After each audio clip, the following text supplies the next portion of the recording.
B.J. Habibie ketika berpidato di Kairo, beliau berpesan, "Saya diberikan kenikmatan oleh Allah ilmu teknologi sehingga saya bisa membuat pesawat terbang.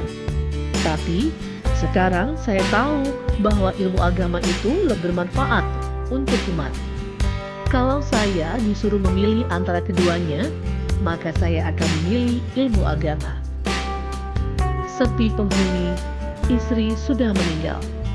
Tangan menggigil karena lemah. Penyakit menggerogoti sejak lama. Duduk tak enak, berjalan pun tak nyaman. Untunglah, seorang kerabat jauh mau tinggal bersama menemani beserta seorang pembantu. 3 anak semuanya sukses, berpendidikan tinggi sampai ke luar negeri.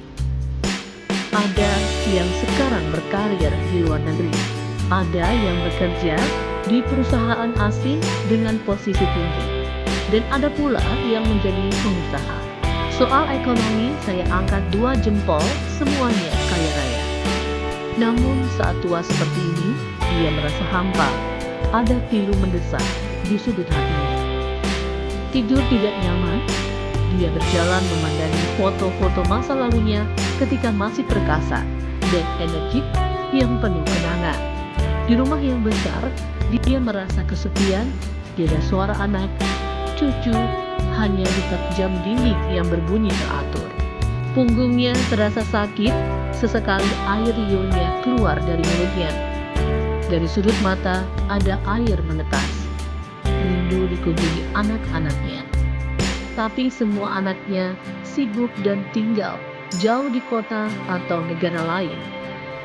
Ingin pergi ke tempat ibadah, namun badan tak mampu berjalan. Sudah terlanjur melemah. Begitu lama waktu ini bergerak.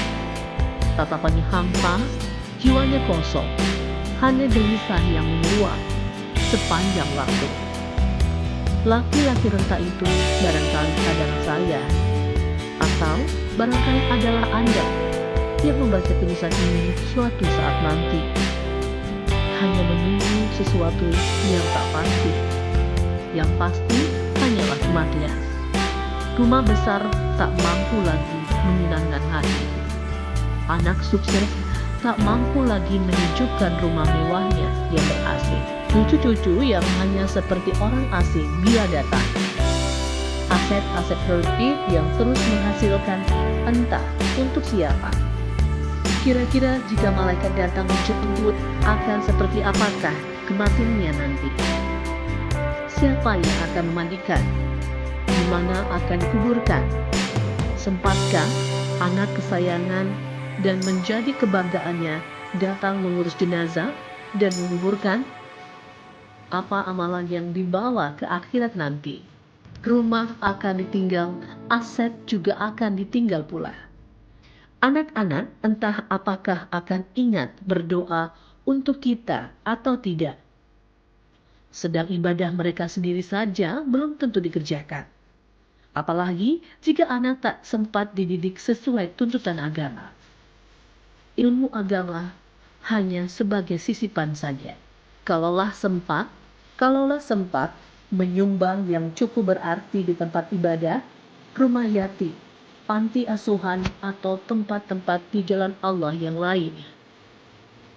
Kalaulah sempat, dahulu membeli sayur dan melebihkan uang pada nenek tua yang selalu datang. Kalaulah sempat memberikan sendal untuk disumbangkan ke tempat ibadah agar dipakai oleh orang yang memerlukan. Kalaulah sempat membelikan buah buat tetangga, kenalan, kerabat, dan pandai tolak.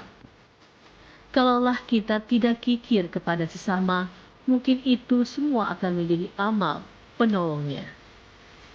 Kalaulah dahulu anak disiapkan menjadi orang yang soleh dan ilmu agamanya lebih diutamakan. Ibadah sedekahnya dibimbing atau diajarkan dan diperhatikan, maka mungkin senantiasa akan terbangun malam, meneteskan air mata, mendoakan orang tuanya. Kalaulah sempat membagi ilmu dengan ikhlas pada orang sehingga bermanfaat bagi sesama. Kalaulah sempat Mengapa kalau sempat? Mengapa itu semua tidak perhatian utama kita? Sungguh kita tidak adil pada diri sendiri. Kenapa tidak lebih serius menyiapkan bekal untuk menghadapnya dan mempertanggungjawabkan kepadanya? Jangan terbuai dengan kehidupan dunia yang bisa melalaikan. Kita boleh saja giat berusaha di dunia, tapi jadikan itu untuk bekal kita pada perjalanan panjang dan kekal di akhir hidup kita.